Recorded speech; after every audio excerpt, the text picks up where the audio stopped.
Starting a business is hard. Starting one while raising children, well, that's even harder and deserves a higher level of courage. So many women carry a dream quietly, not because they lack talent or ambition, but because they're balancing motherhood, responsibility, and the pressure to be everything to everybody. In today's conversation, it's going to be about what really takes place to build a business while raising a family, the sacrifices, the pivots, the resilience, and the moments that no one sees. Now, before we begin, make sure to follow The Advisor with Stacey Chillemi. And if this episode resonates with you, please share it with a woman who's building something of their own. Now, today I have a very special guest. I'm really excited about this. Her name is Kasia, and she is the founder of ACAI Outdoorwear. And she is an amazing woman. Kasia's journey spans couture fashion, entrepreneurship, and motherhood. And she built her outdoor wear brand while raising a young family. Kasia, thank you so much for being here. I'm really excited to hear more about you and to learn more about how you actually did this. So tell everybody a little about yourself and what you do. Hi, thank you so much for having me. It's a real pleasure to be here and talk to you about me and about our business and what we are doing. My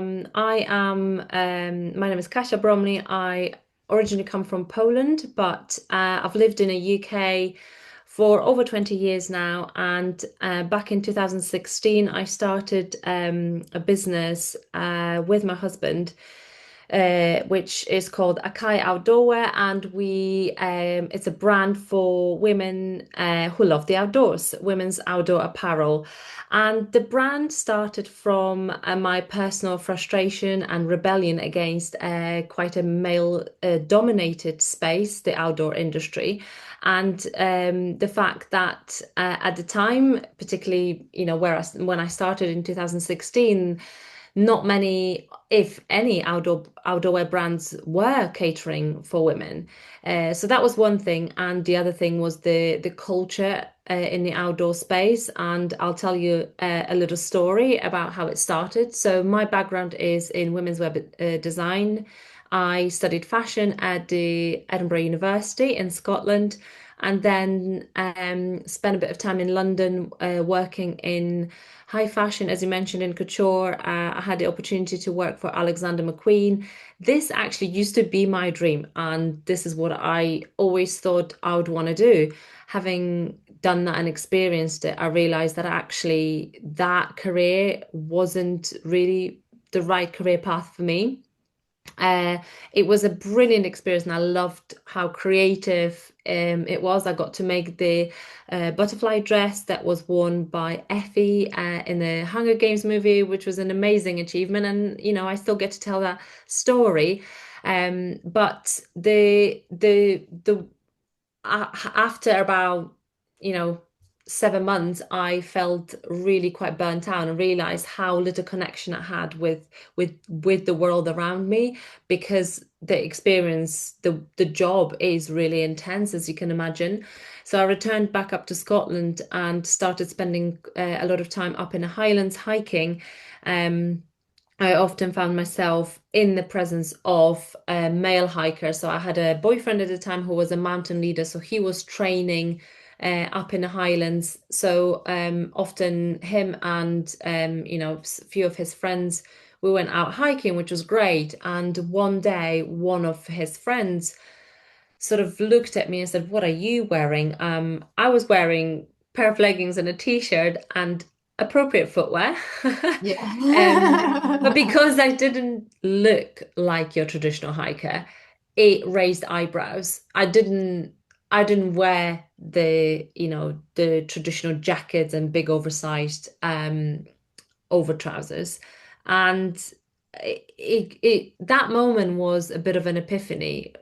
It's coming back to exactly what I said right at the start, that I felt out of place. I felt like I didn't belong. And seeing how, or feeling and experiencing the benefits of nature and how much I actually enjoyed being outdoors, I felt, well, that this wasn't right.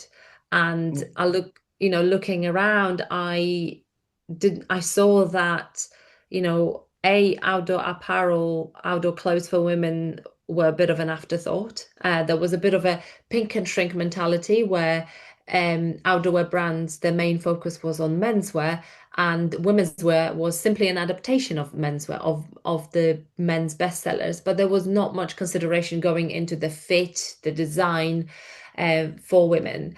And obviously, if with my women's wear background, I understood that, but I also understood the needs or what you need from a high performing outdoor garment.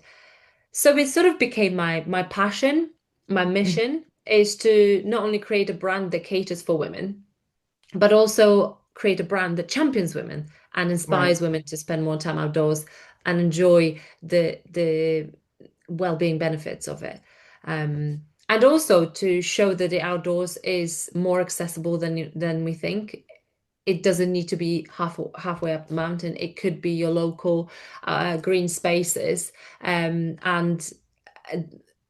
as the business grew, we've been doing more and more research around the benefits of nature on our well-being. And Yeah. there is so much evidence to show that outdoors is so beneficial for our mental and physical well-being. A natural stress reliever, natural antidepressant is incredible, Yeah. just how beneficial it is. And I still think that um, the awareness of it is limited. Yes, it definitely is. Now, was it the moment that that you went through the transition of realizing that, couture fashion really wasn't for you, it was stressing you out, and when you went hiking, you kind of got that euphoria, that inner instinct that really sparked you and really there's always certain things in life that kind of give us that you wake up in the morning and it just gives you that automatic energy because you're looking forward to that day because you're doing something that you love. Was that the change that kind of brought you to where you are today? Oh yes, 100%. When I had that moment, when out hiking, I was actually working for as a product developer for a menswear brand. And I enjoyed it in a way that was sort of I felt like I was on my way on the career path, learning about it was a cycling brand, so it was in within that kind of sportswear space. But it wasn't giving me that exactly what you said, that's like get out of bed, it's like let's do it. I felt Yeah, like I needed that purpose and I had that purpose. So it definitely changed something in me and really gave me a real purpose, and that purpose is what gets you out of bed, is what excites definitely. you. It's so important. It's beyond you know um starting a business to make money. That purpose is Exactly. first and foremost, is the most important thing, is the starting point really. And your It is. driver when things get tough, because they do inevitably in business. It's up and down and very tough in early days. Yes. Um, that purpose keeps you going. Oh, it definitely does. It definitely does. I think it's so important to do something that you really love because, to have to wake up every morning and do something that doesn't make you happy, it's like dragging yourself out of bed. But when you have that ability and you're so lucky enough to do something that really drives you, life is so different, it really is. And when couture and outdoor wear are, they're very different from one another. It's like two different worlds. One is precision craftsmanship and artistry, and the other is durability, performance, and practicality. What did your couture background how did it shape your way of design for the outdoor wear? Like, what do you think most people underestimate about functional fashion? Well, you've put it really beautifully. You've really kind of encapsulated how different those worlds are. And Yeah, they people are like, really are. what? What did you do? It really is, but there is so much. I mean, from my perspective as a women's wear designer, I mean, this is my career. This is what I do. This is what I'm good at. is understanding the cut and the fit of the garment, then taking very subtle elements into how a seam lies or where that seam sits on your body, um, and then translating it into the fit of the garment. The Yeah. performance and the durability often comes from fabric.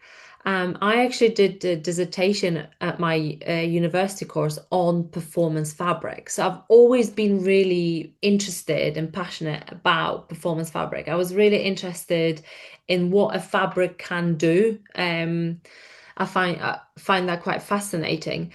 Yeah. So for me, to create that ACAI DNA and that journey from couture to outdoor wear was to embed the fit, the elements of femininity into a garment that is functional. Yeah. Um, Something that you see on a catwalk. And I remember my thinking process. It's so nice to see something you've created on a catwalk, but Yeah.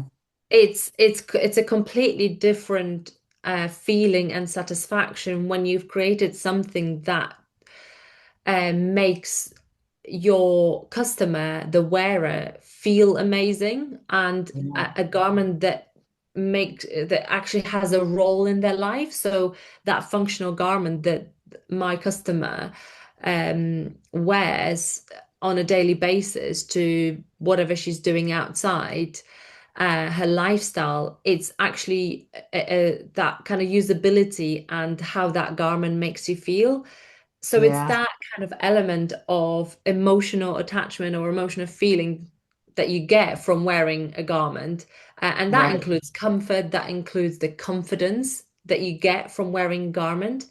So yeah, to kind of put it in a short answer, is taking very subtle elements of a couture garment and understanding the cut that is then translated into a garment that is for the everyday, and understanding how that seam and how that fabric needs to sit to make you feel amazing every day, not just on a catwalk or, Yeah. at a black tie event. I love that. I love that. Now, so many women ask themselves, even if like, is this even possible? Like, while raising kids, could I actually, have my own business? Like, what did it really look like for you to build a business while raising a young family, emotionally, logistically, mentally? Because it's a lot, there's a lot of hats to wear, and it's very involved when you have your own business. How did you do it? And did you ask yourself before you even attempted, like, is this really possible? Like, am I nuts for doing this? Can I actually do this? I never questioned it. It was like, it's happening. Love And it. the way it's happened, just before I go on to how it actually looked like, doing it, starting a business whilst having a baby. So that epiphany happened, and then the business didn't actually start until about a couple of years later. So soon after that episode, I met my now husband, who became my co-founder, father of our three kids, and my husband. So we actually initially went traveling in the States and then South Korea, for his job. Whilst we were Hmm. traveling, I was developing samples for this brand that I was creating at the time. It Yeah. was, sewing machine and sketchbook stages at the time. And then at the end of the year when we were living abroad, his job finished. He was made redundant, and we had a pot of savings that we were gonna buy a house with. Hmm. um, but we decided to start a business with those savings. It was sort of a easy but not easy decision because I was already pregnant when he was made redundant. So Right. neither of us had a job. So we could, he could have got a job or we could start the business. And it was almost like it was meant to happen. It was like, we've got this. This brand is ready go to market. And, we've got a pot of saving, let's give it a go. And not for a second did I question, what am I doing? Other Yeah. people around me did. Said, you are Right. crazy. You know you're having a baby. I was like, yeah, I know. Yeah, but I can do this. Hmm. Little did I know just how difficult it was. Not impossible, but it was very challenging. So to start with, I worked at nap times. So, you have your baby sleeps a lot. So every nap time, even when the baby was on me, I would be, on a computer or on an iPad, or I have the baby in a carrier, and I would be typing things away and doing work. And then in the evenings, every spare minute I got around, that's all I did, looked after the baby and worked. I had this sort of inbuilt grit and hard work graft that I kind of carry from, watching my parents running their own business and always working. So for me, it was just natural. You just work hard. That's what you do. Yeah. Um, a few months in, and the trouble started for me personally in a way that actually that exhaustion of never catching up on my sleep. Because when the baby slept, I worked, I didn't sleep. They Right. say you should sleep when the baby sleeps. I worked when my baby slept. Um, so that did lead to a period of time where I had postnatal depression. I really struggled mentally. So I'm not going to lie that it is easy, but I will always say that it's possible. And what I would say is create a support network around you. And, that's not just professionally, especially, in a situation if you're a mom, so important to have close people you can trust around you to help personally. Um, Especially, childcare was the biggest thing. We Yeah. didn't have much of that. So my parents live in Poland. Moved back to the UK. Um, we moved to a different part of the UK where we didn't have anyone. We didn't have any family. Yeah. Um, Eventually, we moved closer to my sister-in-law who was helping, and my mum would, fly over when she could. But it was Right. all sort of ad hoc help. But what we did, I mean, first of all, we were doing it together. So we've sort of, 9 years on now, looking back, we were sort of learning this juggle game from day one, Yeah. and really, we've become sort of a tag team. We kind of now naturally just tag teamer. We've always done it. And Right. it's really important. For me, it was that, you know, that we helped each other out. So when one was working, the other one was looking after the baby, and vice Yeah. versa. And then, when we started, if we had meetings or shows, we just took the baby with us. And Right. initially it was kind of, oh, how are we going to do this? But it actually became it became an asset. Yeah. It became, I remember going to trade shows, and buyers would come on our stand and just have I was taking orders, and they were holding the baby, and it was just like people were really warming up to us as a family starting a business. It landed us some great orders, and yeah, you just juggle and sort of be kind of quite bold with it, that if you have no help, then sometimes you bring the baby with you, and it doesn't always work. It can be difficult. I mean, I've had meetings where I turned up late because the baby was crying, and the baby was unsettled, and I had to feed. It was very stressful. It's not Mhm. easy, Yeah. but it's chaos, but it's a happy chaos when you're passionate about it. Yes, it definitely is. Now, motherhood changes everything, like your time, your energy, your priorities. What were some of the hardest moments you faced while trying to balance and being present as a mom while still honoring your ambition and your creative drive?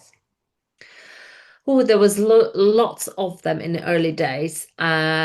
One particular one was when we run out of money, and I remember a time when we had to we were expecting some more stock coming in, and we had to sell a sofa and a car to be able to pay for the stock. We also Right. had to move out of our rented house to because we simply couldn't afford it. Yeah. And and we were living off savings. The company was too young to give us salary, so we were so that eventually, that dries up. Yeah. And my husband had to pick up a temporary job, and my son and I, he was 18 months at the time, we had to go over to my parents, stay with my parents over in Poland. And that was really difficult because we were separated essentially. Yeah. But it's that dream and that purpose that drives you. It's that kind of Yeah. unquestionable, this is going to work. This is just a bump on the road. Um, Right. and I think is if you feel what you're doing is right, and it's that gut feeling so important. If that gut feeling is telling you you are doing the right thing, just keep going, then those difficulties seem like it's just a bump on the road rather Yeah. than something that's going to finish the business off, if that makes sense. It does make sense completely. Now, were there moments where building a business felt lonely? Like, especially for women, I hear that a lot. Like, what kept you going? Like, when things felt uncertain or when progress felt slower than you had hoped it would be? It's certainly very lonely. I think entrepreneurship is so lonely.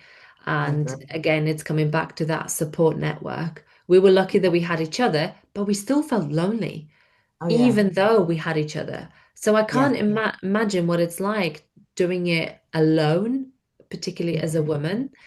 Yeah. Um, so again, it's the purpose. That's what kept us going. Faith and just real sheer belief that this is going to work, even when it looked hopeless, because there were Right. moments when it was hopeless. That episode that I just described, running out of money and having to sell a sofa and a car, um, we were back together in the house about 6 weeks later. So that was quick turnaround. We That kind of fear of failure, like real genuine fear of failure, kept us going, and it made us go fast. I mean, I was staying with my parents, and they were looking after our son. They were very helpful and basically looking after us. It actually gave me, as a new mom, a lot of comfort, is having that. I feel very lucky to have had that at the time when I needed it. Soon after that, we had another challenge where we started gaining momentum. Our brand started gaining interest, and our product was selling, and we sold out.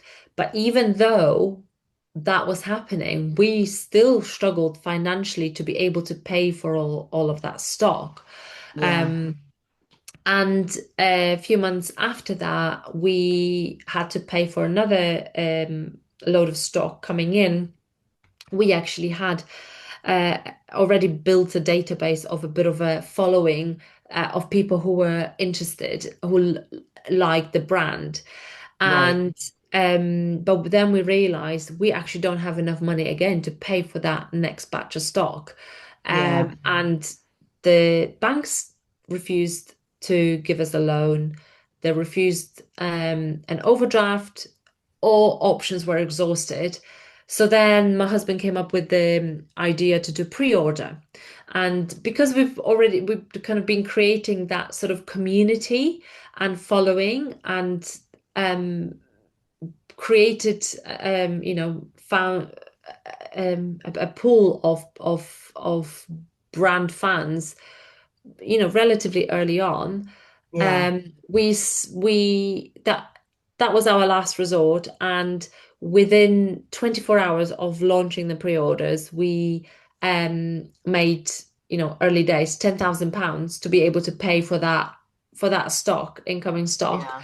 And that was one of the triumphs that came soon after the storm, should I say. And it was amazing. And it's Yeah. those little moments that keep you going. It's Yes.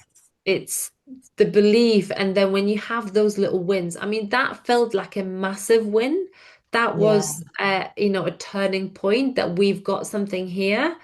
Mm-hmm. People who trusted us enough to pay up front to get the product. I should say, mention at the time, also at the same time, that I knew, I saw the product. We inspected the product, and we knew that the product was there, and in a good quality, and we were happy to do that, to take the payment up front, knowing that we can deliver to them on time, and it worked. It worked. I love that. That's amazing. Oh my goodness. Now, looking back, what are some things, like one or two lessons that you wish more women knew before starting a business, especially those balancing motherhood and entrepreneurship? I think balancing is a good word. And knowing when to stop, and kind of, it's really difficult. It's really difficult. It's easy to say, looking back, I should have had more of a, I've always been very ambitious and driven, and I Yeah. just wanted to go fast, fast, fast. Um, Hmm. but actually, sometimes it's okay to just, right, stop, and look after yourself. I think Yeah. it's really important, because inevitably burnout is what follows if you don't have those boundaries. Yeah. It's so true. It is so true. Now, when you look ahead, what do you want? Is it ASEA or AKIA? I want to make sure I pronounce it right. Okay. Akai. Okay. I knew I was like, is it this or is it that? So I want so Akai outdoor wear, like, when you look ahead, what do you want for it to represent? Not just the brand, but as a message to women watching your journey.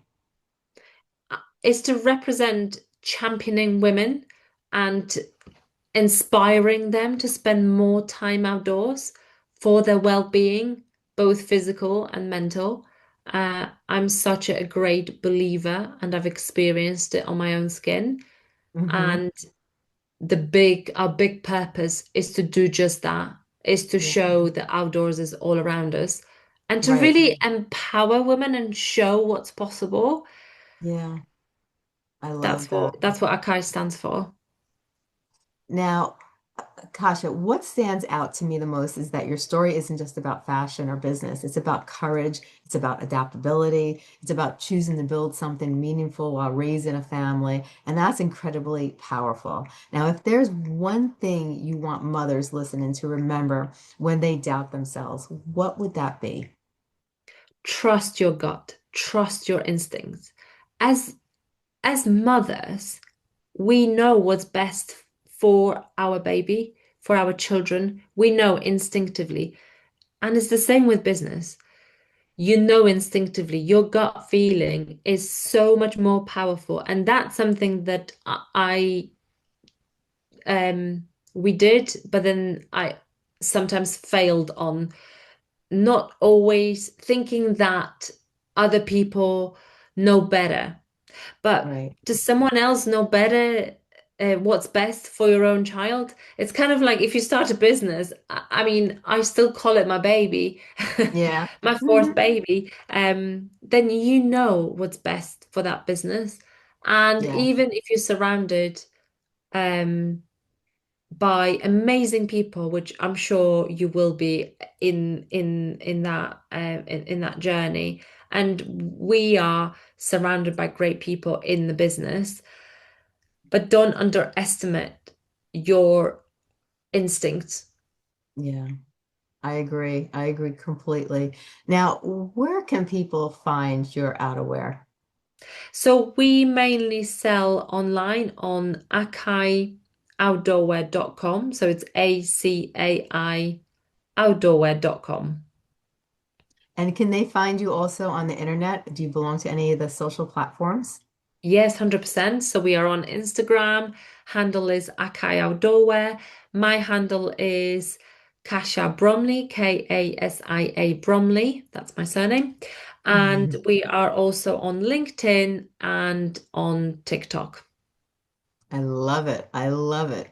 Well, this has been amazing. I am so glad that you came on the show. You really, truly are an inspiration. There are so many women with dreams out there, and they're so afraid to basically, move forward because they're either afraid of change, afraid of failure, afraid of what's, ahead. So many of us worry about the untold, the unknown. We don't know what tomorrow brings. We can't tell what the future is, but we can live our dreams and make them a reality if we really want it that bad. And you're proof of that. You had a dream. You went through your obstacles. And couture fashion was just overwhelming for you, and it wasn't. You knew deep down inside it just wasn't right for you, and it kind of led you in a different direction, like everything's meant to be. And you kind of journeyed down this pathway, and now you're doing something that you love, and you succeeded with the challenges even that you hold right now, being a mom, being a wife, and having to juggle so many different responsibilities that come along with that. You're still able to balance that and be a successful entrepreneur too. So I have to give you kudos for that, and I'm so glad you came on the show because you're able to tell other people, other women out there who want to be entrepreneurs, that it's possible, that you just have to want it, learn about it, and just have the resilience and the courage to go for it. And you're a true example of that. And so I thank you so much for being on the show. And I thank you for being you. You're just a remarkable woman. Oh, thank you so much. That's really kind of you. Very kind words. Really appreciate it. And thank you so much for having me. It's a true honor and privilege. And, I love being able to tell the story. Thank you for listening. And I hope if just one person finds it inspiring, useful, interesting, then I'll be happy. So thank you very much for having me and for the kind words. You're very welcome. Well, thank you for being on this show today, and you have a I've great really day. enjoyed chatting to you. Me too. Me too. All right. Have a nice day.